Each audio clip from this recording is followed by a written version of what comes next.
ಎಲ್ರಿಗೂ ನಮಸ್ಕಾರ. ನಮ್ಮ ನ್ಯೂಸ್ ಅಲರ್ಟ್ ಯೂಟ್ಯೂಬ್ ಚಾನಲ್ಗೆ ನಿಮಗೆ ಸ್ವಾಗತ. ನಾನು ಚಂದನ್. ವಿಶ್ವ ಮಟ್ಟದಲ್ಲಿ ಭಾರತದ ಮಾಧ್ಯಮಗಳಿಗೆ ಯಾಕೆ 151ನೇ ಸ್ಥಾನ ಸಿಕ್ಕಿದೆ ಅಂತ ಈಗ ಅರ್ಥ ಆಗ್ತಿದೆ. ಮೇ ತಿಂಗಳಲ್ಲಿ ಪತ್ರಿಕಾ ಸ್ವಾತಂತ್ರ್ಯ ಯಾವ ರೀತಿ ಇದೆ, ಯಾವ ಯಾವ ದೇಶಗಳಲ್ಲಿ ಅನ್ನುವಂಥದ್ದನ್ನ ಪ್ರಕಟಣೆ ಮಾಡ್ತಾರೆ. ವಿಶ್ವ ಮಟ್ಟದಲ್ಲಿ 180 ದೇಶಗಳ ಪೈಕಿ ನಮ್ಮ ಇಂಡಿಯಾಗೆ ಸಿಕ್ಕಂತ ಸ್ಥಾನ 151. 1, 2 ಬೇಡ, 100 ತನಕನೂ ಬೇಡ, 150 ಬೇಡ, 150 ದಾಟಿ 151ನೇ ಸ್ಥಾನಕ್ಕೆ ಬಂತು. 180ರಲ್ಲಿ 151ನೇ ಸ್ಥಾನವನ್ನು ಪಡ್ಕೊಂಡು ಬಹುಶಃ 80% ಕೆಳಗಡೆ ಉಳಿದಿರತಕ್ಕಂಥ ದೇಶ ನಮ್ಮದು ಅಂತ ಈಗ ಅನ್ನಿಸ್ತಿದೆ. ಅಲ್ಲ ಕಣ್ರಪ್ಪ, ಮಾಧ್ಯಮದವರೇ, ಮಾಧ್ಯಮಗಳೇ, ಮಾಧ್ಯಮಗಳಲ್ಲಿ ಕುಳಿತಿರ್ತಕ್ಕಂಥ ನ್ಯಾಯಾಧೀಶರೇ, 9 ಗಂಟೆ ಜಡ್ಜ್ಗಳೇ, ದಯವಿಟ್ಟು ಇಂಥ ಪ್ರಕರಣಗಳಲ್ಲಿ ಸುಳ್ಳು ಸುದ್ದಿಗಳನ್ನು ಹಬ್ಸೋದು ಅಥವಾ ಅನುಮಾನ ಉಟ್ಕೊಳ್ಳುವಂತಹ ಪ್ರಶ್ನೆಗಳು, ಆ ಬ್ರೇಕಿಂಗ್ ನ್ಯೂಸ್ಗಳನ್ನ ದಯವಿಟ್ಟು ಹಾಕೋದಿಕ್ಕೆ ಹೋಗ್ಬೇಡಿ. ಪ್ರಕರಣ ಏನು ಅನ್ನೋಂಥದ್ದು ನಿಮ್ಗೆ ಅರ್ಥ ಆಗಿದೆ, ಇದನ್ನ ದಿಕ್ಕು ತಪ್ಪಿಸೋದಕ್ಕೆ ದಯವಿಟ್ಟು ಪ್ರಯತ್ನ ಪಡಬೇಡಿ. ರಿಕ್ವೆಸ್ಟ್ ನಿಮ್ಮಲ್ಲಿ. ನಿನ್ನೆಯಿಂದನೂ ಕೂಡ ಸುದ್ದಿಯನ್ನು ಗಮನಿಸ್ತಾ ಇದ್ದೀವಿ.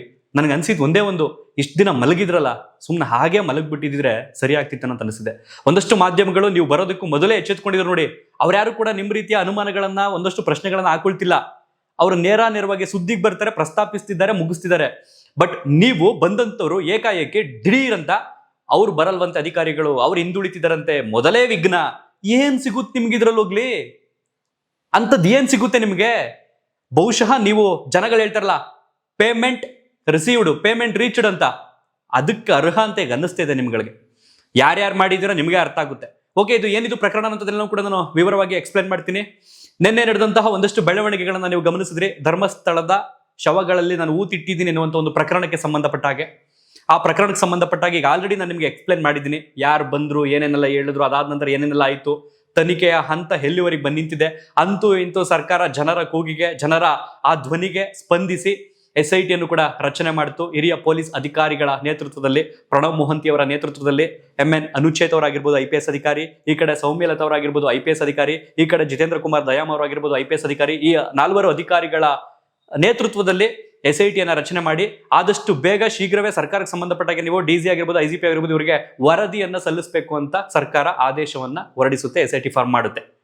ಅದಾದ ನಂತರ ನಮಗೆ ನಿಮಗೆ ಇದ್ದಂತ ಕುತೂಹಲ ಏನು ಅಂತಂದ್ರೆ, ಯಾವಾಗ ಅಧಿಕಾರಿಗಳಲ್ಲಿ ಹೋಗ್ತಾರೆ, ತನಿಖೆಯನ್ನ ಮಾಡ್ತಾರೆ, ಎಷ್ಟು ದಿನ ಬೇಕಾಗಬಹುದು, ಈ ರೀತಿ ಸಣ್ಣ ಪುಟ್ಟ ಸಹಜವಾದಂತ ಪ್ರಶ್ನೆಗಳು ನಮ್ಮಲ್ಲಿ ನಿಮ್ಮಲ್ಲಿ ಉದ್ಭವ ಆಗುತ್ತೆ. ಇನ್ನೂ ಕೆಲವರಿಗೆ ಉದ್ಭವ ಆದಂತ ಪ್ರಶ್ನೆಗಳೇನು ಅಂತಂದ್ರೆ, ನಮಗ್ ನಂಬಿಕೆನೇ ಇಲ್ಲ ಈ SIT ಮೇಲೂನು ಅನ್ನುವಂಥದ್ದು. ಕಾರಣ ಇದೆ ಅದಕ್ಕೆ. ಯಾಕೆಂದ್ರೆ ನಮ್ಮ ವ್ಯವಸ್ಥೆ ಈ ಹಿಂದಿನ ಒಂದಷ್ಟು ಕೇಸ್ಗಳನ್ನ ಹಳ್ಳ ಹಿಡಿಸಿದ್ದನ್ನು ಕೂಡ ನಾವು ಗಮನಿಸಿದ್ದೀವಿ, ಕಣ್ಣಾರೆ ಕಂಡಿದ್ದೀವಿ, ಪ್ರತ್ಯಕ್ಷ ಸಾಕ್ಷಿಗಳಾಗಿ ನಾವು ಇನ್ನು ಭೂಮಿ ಮೇಲೆ ಬದುಕಿದ್ದೀವಿ ಅನ್ನುವಂಥ ಜನ. ಅವ್ರು ನೋಡ್ಬಿಡವ್ರೆ ಇವೆಲ್ಲನೂ. ನ್ಯಾಯ ಕೊಡಿಸ್ತೀನಿ ಅಂತ ಹಂಗ್ ಬರ್ತಾರೆ, ಹಿಂಗ್ ಬರ್ತಾರೆ, ನಾನು ಹಿಂಗಿರ್ತೀನಿ ಅನ್ಕೊಂಡು ಬರ್ತಾರೆ. ಬಂದಾದ್ಮೇಲೆ ಕೆಲವು ಪ್ರಭಾವಿಗಳ ಒತ್ತಡಕ್ಕೆ ಮಣಿದು ಹೋಗ್ತಾರೆ. ಇದು ಹಾಗೆ ಆಗಬಹುದು ಅನ್ನುವಂತಹ ಅನುಮಾನ ಜನರಿಗೆ ಸಹಜವಾಗಿದೆ. ಬಟ್ ಈ ಅನುಮಾನದಿಂದ ಈ ಅಧಿಕಾರಿಗಳು ಈ ಪ್ರಕರಣದಿಂದ ಹೆಂಗೆ ಆಚೆ ತರಬೇಕು ಅಂತಂದ್ರೆ, ಇದಕ್ಕೆ ಸಂಬಂಧಪಟ್ಟ ಖಡಕ್ಕಾಗಿ ತಮ್ಮ ನಿಲುವನ್ನ ಸ್ಪಷ್ಟಪಡಿಸಿದಾಗ, ಖಡಕ್ಕಾಗಿ ಚಾಚು ತಪ್ಪದೆ ಇದಕ್ಕೆ ಸಂಬಂಧಪಟ್ಟಾಗ ನಿಷ್ಪಕ್ಷಪಾತವಾಗಿ ತನಿಖೆಯನ್ನ ಮಾಡಿಸಿ, ಇದಕ್ಕೆ ಸಂಬಂಧಪಟ್ಟ ಆರೋಪಿಗಳು ಯಾರಿದ್ದಾರೆ ಅವರಿಗೆ ಶಿಕ್ಷೆಯನ್ನ ಕೊಡಿಸಿದಾಗ ಬಹುಶಃ ಜನ ಮುಂದಿನ ದಿನಗಳಲ್ಲಿ ಈ ರೀತಿಯ ಒಂದು ತನಿಖಾ ತಂಡ ಅಂತ ಬಂದಾಗ ಜನ ನಂಬಬಹುದು ಅನ್ನುವಂಥದ್ದು ನನ್ನ ನಿರೀಕ್ಷೆ. ಓಕೆ, ಈಗ ಅಧಿಕಾರಿಗಳ ಹೆಸರು ನಿಮಗೆ ಗೊತ್ತಾಯ್ತು. ಅದಾದ ನಂತರ ಯಾವ್ಯಾವ ಹೋಗ್ತಾರೆ ಅನ್ನುವಂಥದ್ದು ಈಗ ಸ್ಪಷ್ಟವಾಗಿ ಒಂದು ತಂಡ ರಚನೆ ಆಗಿದೆ. ಅದಕ್ಕೆ ಸಂಬಂಧಪಟ್ಟಾಗ ಅವ್ರಿಗೆ ಏನೇನ್ ಬೇಕು, ಎಕ್ವಿಪ್ಮೆಂಟ್ಸ್ ಅನ್ನುವಂಥದ್ದು, ಅವ್ರಿಗೆ ಎಷ್ಟು ಜನ ಬೇಕು ಅನ್ನುವಂಥದ್ದು, ಅವ್ರಿಗೆ ಯಾವ ವಾಹನಗಳು ಬೇಕು ಅನ್ನುವಂಥದ್ದು ಎಲ್ಲವನ್ನು ಕೂಡ ರೆಡಿ ಮಾಡಿಕೊಂಡು ಅದಾದ ನಂತರ ಬೆಂಗಳೂರಿಂದ ದಕ್ಷಿಣ ಕನ್ನಡ ಜಿಲ್ಲೆಗೆ ಪ್ರಯಾಣವನ್ನ ಬೆಳೆಸ್ತಾರೆ. ಕಾದ್ ನೋಡ್ಬೇಕು ಅದು ಯಾವಾಗ ಬರ್ತಾರೆ ಅಂತ. ಓಕೆ, ಇದೆಲ್ಲ ಆದ ನಂತರ ನೆನ್ನೆ ಒಂದಷ್ಟು ಮಾಧ್ಯಮಗಳು, ಮಲಗಿದ್ದಂತಹ ಮಾಧ್ಯಮಗಳು, ನೆನ್ನೆ ಹುಟ್ಟಿಕೊಂಡಂತಹ ಕೆಲವು ಮಾಧ್ಯಮಗಳು ಬೇಡದೇ ಇರುವಂತಹ ಸುದ್ದಿಯನ್ನ ಹೆಚ್ಚಾಗಿ ಪ್ರಸ್ತಾವನೆ ಮಾಡ್ತಾ ಇದ್ರು. ಆ ಸುದ್ದಿ ಏನು ಅಂತಂದ್ರೆ, SIT ತನಿಖೆಗೆ ಆರಂಭದಲ್ಲೇ ವಿಘ್ನ, 2 ಅಧಿಕಾರಿಗಳು ಹಿಂದುಳಿಯುವ ಸಾಧ್ಯತೆ. ಅದರಲ್ಲೊಂದು ಎಕ್ಸಲಮೇಟರಿ, ಒಂದು ಕ್ವಶನ್ ಮಾರ್ಕು. ನಾನು ಹೆಚ್ಚು ಕಡಿಮೆ ಒಂದು 3-4 ವರ್ಷ ಮಾಧ್ಯಮದಲ್ಲಿ ಕೆಲಸ ಮಾಡಿರೋನಾಗಿ ಹೇಳ್ತೀನಿ. ಒಂದಷ್ಟು ಜರ್ನಲಿಸಂ ಅನುಭವ, ಕೆಲವು ಅನುಭವ ಇರುವಂಥದ್ದು ನನಗೆ. ಅದಾದ ನಂತರ ಯೂಟ್ಯೂಬ್ ಪ್ಲಾಟ್ಫಾರ್ಮ್ ಅಲ್ಲಿ ಬಂದು ಮೋರ್ ದೆನ್ ಒಂದು 6 ವರ್ಷದ ಅನುಭವ, ಒಂದು 9 ವರ್ಷ ಜರ್ನಿ. ಈ ಕ್ವಶನ್ ಮಾರ್ಕ್ ಆಗಿರ್ಬೋದು ಅಥವಾ ಎಕ್ಸಲಮೇಟರಿ ಹಾಕುವಂಥದ್ದು ಯಾವ ಸಂದರ್ಭದಲ್ಲಿ? ಆಶ್ಚರ್ಯಕರ ಚಿಹ್ನೆ, ಪ್ರಶ್ನಾರ್ಥಕ ಚಿಹ್ನೆ. ನಮ್ಗೆ ಅದ್ರಲ್ಲಿ ಇನ್ನೂ ಸ್ಪಷ್ಟವಾದ ಮಾಹಿತಿ ಗೊತ್ತಿಲ್ಲ, ಅಲ್ಲಿ ನಡೆದಿರಬಹುದು ಅಂತ ಕೇಳಿದ್ದೀವಿ, ಆ ಕಾರಣದಿಂದ ಅದನ್ನ ಬಳಸ್ತೀವಿ ಅನ್ನೋಂಥದ್ದು. ಯಾವಾಗ ಎಲ್ಲೋ ಒಂದು ಅಪಘಾತ ನಡೆದೈತೆ, ಏನೋ ಒಂದು ಇನ್ಸಿಡೆಂಟ್ ನಡೆದೈತೆ ಅನ್ನೋಂಥದ್ದು. ಬಟ್ ನೀವು ಸಾಮಾನ್ಯ ಜ್ಞಾನ ಇಲ್ವಾ, ಅಥವಾ ಡಿಗ್ರಿ ಪಡ್ಕೊಂಡು ಅಥವಾ ಇಲ್ಲ 7ನೇ ಕ್ಲಾಸ್ 8ನೇ ಕ್ಲಾಸ್ ಫೇಲ್ ಮಾಡ್ಕೊಂಡು ಏನಾದ್ರು ಬಂದು ಇಲ್ಲಿ ಕೆಲಸಕ್ಕೆ ಸೇರ್ಕೊಂಡ್ಬಿಟ್ಟಿದ್ದೀರಾ? ಒಂದು ಅರ್ಥ ಆಗ್ತಿಲ್ಲ ಕೆಲವರಿಗೆ. ಒಂದು SIT ತಂಡ ರಚನೆ ಆಗುತ್ತೆ ಅಂತಂದ್ರೆ ಅದರ ರಚನೆ ಮಾಡೋರು ಯಾರು? ಸರ್ಕಾರಕ್ಕೆ ಸಂಬಂಧಪಟ್ಟವರು. ರಚನೆ ಮಾಡೋದಕ್ಕೂ ಮೊದಲು ಆ SIT ಅಧಿಕಾರಿಗಳಿಗೂ ಕೂಡ ರಚನೆ ಹಿಂಗೆ ನಿಮ್ಮನ್ನ SITಗೆ ಆಗ್ತಾ ಇದೀವಿ ಅಂತ ಹೇಳ್ಬಿಡ್ತಾನೆ ಮಾಡ್ತಾರೆ. ಏಕಾಏಕಿ ಏನು ಹೇಳದೆ ಅವರಿಗೆ ಡೈರೆಕ್ಟಾಗಿ ಅಪಾಯಿಂಟ್ ಮಾಡ್ಬಿಡ್ತಾರಾ? ಓಕೆ, ಅದಾದ ನಂತರ SIT ಅಧಿಕಾರಿಗಳು ಹಿಂದುಳಿಯುವ ಸಾಧ್ಯತೆ ಇದೆ, ಹಿಂದುಳಿತಾರೆ, ನಾಳೆ ಲೆಟ್ರು ಬರೀತಾರಂತೆ, ನಿಮಗೆ ಬಂದು ಹೇಳಿದ್ರಾ? ನಿಮ್ಮ ಮನೆ ತಗ ಬಂದು ಹೇಳಿದ್ರಾ? ಇಲ್ಲ ನಿಮಗೆ ಫೋನ್ ಮಾಡಿದ್ರಾ? ಇಲ್ಲ ನಿಮಗೆ ಮೆಸೇಜ್ ಮಾಡಿದ್ರಾ? ಯಾವ ರೀತಿ ಕಮ್ಯುನಿಕೇಟ್ ಮಾಡಿದ್ರಿ ನೀವು ಅವ್ರನ್ನು? ಇಂಥ ಕೇಸ್ಗಳಲ್ಲಿ ಇಡೀ ರಾಜ್ಯವೇ ಗಮನ ಹರಿಸ್ತಿರ್ತಕ್ಕಂಥ, ಕಣ್ಣಲ್ಲಿ ಕಣ್ಣಿಟ್ಟು ನೋಡ್ತಿರ್ತಕ್ಕಂಥ ಒಂದು ಕೇಸ್ನಲ್ಲಿ ಜನರ ದಿಕ್ಕನ್ನು ತಪ್ಪಿಸೋದಕ್ಕೆ ನೀವು ಪ್ರಯತ್ನ ಪಡ್ತಾ ಇದ್ದೀರಲ್ಲ, ಸುದ್ದಿ ಯಾವ ರೀತಿಯಲ್ಲಿ ನೆಗೆಟಿವಿಟಿ ಆಗಿದೆ ಅಂತ ನಿಮಗೆ ಗೊತ್ತಾ? ನಿಮಗೆ ಸಾಮಾನ್ಯ ಅರಿವಿದೆಯಾ ನಿಮ್ಗಳಿಗೆ? ಕೆಲವರಿಗೆ ಅಧಿಕಾರಿಗಳು ಹಾಗೇನಾದ್ರೂ ಈ ಪ್ರಕರಣದಿಂದ ಹಿಂದುಳಿತಾರೆ ಅಥವಾ ಈ ಪ್ರಕರಣದಿಂದ ನಮ್ಮನ್ನ ಕೈ ಬಿಡಿ ಅಂತ ಸರ್ಕಾರಕ್ಕೆ ಆದೇಶ ಹೊರಡಿಸ್ತಾರೆ ಅನ್ನೋಂಥದ್ದಿದ್ರೆ ಅದು ನೇರವಾಗಿ ಹೋಗಿ ಸರ್ಕಾರಕ್ಕೆ ಆದೇಶ ಪತ್ರ ಕೊಡ್ತಾರೆ, ಒಂದು ಲೆಟರ್ ಬರೆದು ಕೊಡ್ತಾರೆ. ಇಲ್ಲ ಸರ್, ನನಗೆ ಈ ಕಾರಣದಿಂದ ನಾನು ಹೋಗೋದಕ್ಕಾಗಲ್ಲ, ನಾನು ಮಾಡೋದಕ್ಕಾಗಲ್ಲ ಅಂತ. ಅದಾದ ನಂತರ ಏನೇನಾಗುತ್ತೆ ಅನ್ನೋದನ್ನ ನಾವು ಕಾದು ನೋಡ್ಬೇಕು. ಬಟ್ ನೀವು ಹೇಳ್ತಾರದು ಹೆಂಗೆ ಅಂತಾರೆ, ಯಾರೋ ಒಬ್ಬ ಸಣ್ಣ ಪುಟ್ಟ ಅಧಿಕಾರಿ ಯಾರಿಗೋ ಫೋನ್ ಮಾಡ್ಬಿಟ್ಟು, ಮಗ ನನಗೆ ಹಿಂಗೆ, ನಾನು SITಗೆ ಹೋಗಲ್ಲ ಕಣೋ, ನಾನು ಹಿಂಗೆ ಮಾಡ್ಬಿಡ್ತೀನಿ ಕಣೋ, ನಾನು ಅಲ್ಲೋಗಲ್ಲ ಕಣೋ, ನಾನು ಇಲ್ಲೋಗೋಣ ಕಣೋ ಅಂತ ಅವ್ನು ಇನ್ಯಾರಿಗೋ ಹೇಳಿ ರೀ, ಅವ್ರು ಉನ್ನತ ಮಟ್ಟದ ಅಧಿಕಾರಿಗಳು ಕಣ್ರಿ, ಅವ್ರಿಗೆ ಸ್ವಲ್ಪ ಘನತೆ ಇರುತ್ತೆ, ಒಂದು ಗೌರವ ಇರುತ್ತೆ, ಒಂದು ಗೌಪ್ಯತೆ ಇರುತ್ತೆ. ಅದು ನಿಮ್ಮ ಹತ್ರ ಬಂದ್ಬಿಡ್ತಾ? ಸರ್ಕಾರ ಗಮನಕ್ಕೆ ಹೋಗ್ದಿರೋಂಥವ್ರು ಬೆಳಗ್ಗೆ ಯಾರು ಕೇಳ್ತಿದ್ರು ಮಾಧ್ಯಮದವರೇ, ಗೃಹ ಸಚಿವರನ್ನ, ಪರಮೇಶ್ವರ್ ಅವರನ್ನ, ಏನ್ ಸರ್ SIT ಅವರೇನೋ ಬ್ಯಾಕಪ್ ಆಗ್ತಾರಂತೆ, ಇಬ್ರು ಹೋಗಲ್ವಂತೆ, ಯಾರು ಅನುಚೇತ್ ಅವರು ಮತ್ತೆ ಸೌಮ್ಯಲತಾ ಅವರು ಅಂತ. ಅವರು ನನ್ನ ಗಮನಕ್ಕೆ ಇನ್ನೂ ಬಂದಿಲ್ಲ ಅಂತಂದ್ರು. ಸರ್, ನೀವು ಈ ರಾಜ್ಯದ ಗೃಹ ಸಚಿವ, ಕಾನೂನಿಗೆ ಸಂಬಂಧಪಟ್ಟಾಗೆ, ಈ ರಾಜ್ಯದ ಸುವ್ಯವಸ್ಥೆಗೆ ಸಂಬಂಧಪಟ್ಟಾಗೆ ಏನೇ ಆದ್ರೂ ಫಸ್ಟ್ ನಿಮ್ಮ ಗಮನಕ್ಕೆ ಬರಬೇಕು.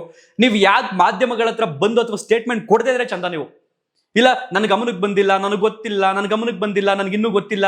ಸರ್, ಅಲ್ಟಿಮೇಟ್ಲಿ ಆ ಮಾಧ್ಯಮಗಳು ನೆನ್ನೆಯಿಂದನೂ ಕೂಡ ಸುದ್ದಿ ಹೊಡಿತಾರಂತ ಮಾಧ್ಯಮಗಳು ಕೇಳ್ತಾರಲ್ಲ, ನೀವೇ ಪ್ರಶ್ನೆ ಕೇಳ್ಬೋದಿತ್ತು ರೀ. ನೋಡ್ರಿ, ಈ ರಾಜ್ಯದ ಗೃಹ ಸಚಿವ ನಾನು, ಹಾಗೇನಾದ್ರೂ ಆದ್ರೆ ಅವ್ರು ನನ್ನ ಗಮನಕ್ಕೆ ತರ್ತಾರೆ, ಮೊದಲು ನನಗೆ ಪತ್ರ ಬರೀತಾರೆ, ಅದು ನಾನ್ ನಿಮ್ಗೆ ಹೇಳ್ಬೇಕು. ನೀವ್ ಹೆಂಗ್ರೆ ಹಾಕೊಳ್ತೀರಾ ಅಂತ ನೀವು ಪ್ರಶ್ನೆ ಮಾಡೋದು ಬಿಟ್ಬಿಟ್ಟು, ಒಬ್ರು ಗೃಹ ಸಚಿವ ಸ್ಥಾನದಲ್ಲಿರುವಂತವ್ರು, ಒಂದು ಉನ್ನತ ಮಟ್ಟದ ಮಂತ್ರಿ ಆಗಿರ್ತಕ್ಕಂಥವ್ರು ನೀವು, ಗೊತ್ತಿಲ್ಲ ನನಗೆ ಅದ್ರ ಬಗ್ಗೆ ಗೊತ್ತಿಲ್ಲ. ನಿಜಕ್ಕೂ ರಾಜ್ಯದ ಜನರಿಗೆ ತುಂಬಾ ಬೇಸರ ಆಗ್ಬಿಡುತ್ತೆ ನಿಮ್ಮ ಇತ್ತೀಚಿನ ಹೇಳಿಕೆಗಳು. ಓಕೆ, ಇದಾದ್ಮೇಲೆ ಏನಾಯ್ತು, ಜನಗಳಿಗೆ ಎಲ್ಲೋ ಸೂಟ್ ಕೇಸ್ ಬಂದಿರಬೇಕು, ಅಧಿಕಾರಿಗಳಿಗೆ ಪೇಮೆಂಟ್ ರಿಸೀವ್ ಆಗಿರ್ಬೋದು, ಅಧಿಕಾರಿಗಳಿಗೆ ಆ ಕಾರಣದಿಂದ ಹಿಂದೆ ಸರಿತಿರ್ಬೇಕು, ಎದುರುಕೊಂಡಿರ್ಬೇಕು, ಬೆದರುಕೊಂಡಿರ್ಬೇಕು. ಈ ರೀತಿಯ ತೇಜೋವಧೆ ಆ ಅಧಿಕಾರಿಗಳ ಮೇಲೆ ಸಾಮಾಜಿಕ ಜಾಲತಾಣಗಳಲ್ಲಿ ನಡೆದೇ ಹೋಯ್ತು. ಒಂದು ಮನವಿ ಅಧಿಕಾರಿಗಳಿಗೆ, ದಯವಿಟ್ಟು ಇಂಥ ಮಾಧ್ಯಮಗಳ ಮೇಲೆ ಮಾನನಷ್ಟ ಮೊಕದ್ದಮೆಯನ್ನು ಹಾಕಿ ಇಂಥವ್ರ ಮೇಲೆ ಒಂದು ಗೌಪ್ಯತೆಯನ್ನ ಕಾಪಾಡ್ಕೊಳಕ್ ಬರ್ದೇ ಇರುವಂತ, ಒಂದು ಜವಾಬ್ದಾರಿಯುತ ಸ್ಥಾನದಲ್ಲಿ ನಡೆಯೋದಕ್ಕೆ ತಾಕತ್ತಿಲ್ಲದೆ ಇರುವಂತವ್ರು, ಸಮಾಜದ ತಪ್ಪುಗಳನ್ನ ತಿದ್ದದೇ ಇರುವಂತವ್ರು, ಆಡಳಿತ ಪಕ್ಷಗಳ, ವಿರೋಧ ಪಕ್ಷಗಳ ವೈಫಲ್ಯಗಳನ್ನ ಎತ್ತಿ ಹಿಡಿಯೋಕ್ ಆಗದೆ ಇರುವಂತವ್ರು, ನೀವು ಯಾವ ಸೀಮೆ ಮಾಧ್ಯಮ ರೀ? ಒಂದ್ 3-4 ವರ್ಷದಾದ್ರೂ ಅನುಭವ ಐತೆ ನನಗೆ. ಇದನ್ನ ಮಾಡಬೇಕು ಸಮಾಜದಲ್ಲಿ, ಇದನ್ನ ಮಾಡಬಾರ್ದು, ಇದನ್ನ ಹೇಳ್ಬೇಕು. ಅದ್ ಯಾವುದೇ ಧರ್ಮ ಆಗ್ಲಿ, ಯಾವುದೇ ಜಾತಿ ಆಗ್ಲಿ, ಯಾವುದೇ ಪಕ್ಷ ಆಗ್ಲಿ, ಯಾವುದೇ ವೃತ್ತಿ ಆಗ್ಲಿ, ನೇರವಾಗಿ ಮಾತಾಡಿ ಜನಗಳ ಪರವಾಗಿರುವಂಥದ್ದು ನಿಜವಾದ ಮಾಧ್ಯಮ. ಅದನ್ನ ನೈತಿಕ ಮಾಧ್ಯಮ, ಎಥಿಕಲ್ ಜರ್ನಲಿಸಂ ಅಂತ ಹೇಳ್ತೀವಿ. ನಿಮ್ಗೆ ಯಾವ ಮಟ್ಟದಲ್ಲಿ ಎಥಿಕಲ್ ಐತೆ, ನಿಮಗೆ ಯಾವ ಮಟ್ಟದಲ್ಲಿ ನೈತಿಕತೆ ಐತೆ, ಒಂದು ನನಗೆ ಅರ್ಥ ಆಗ್ತಿಲ್ಲ ಇತ್ತೀಚೆಗಂತೂ. ಯಾವುದೇ ಒಂದು ವಿಚಾರ ಬಂದು, ನಟ ದರ್ಶನ್ ಅವ್ರ ವಿಚಾರ ಬಂದ್ರೆ ಸಾಕು, ನಿಮ್ಗಳಿಗೆ ಥೈಲ್ಯಾಂಡ್ಗೆ ಹೋದ್ರು ಬಿಡಲ್ಲ, ಟಾಯ್ಲೆಟ್ಗೆ ಹೋದ್ರು ಬಿಡಲ್ಲ ನೀವು ಅವ್ರನ್ನ.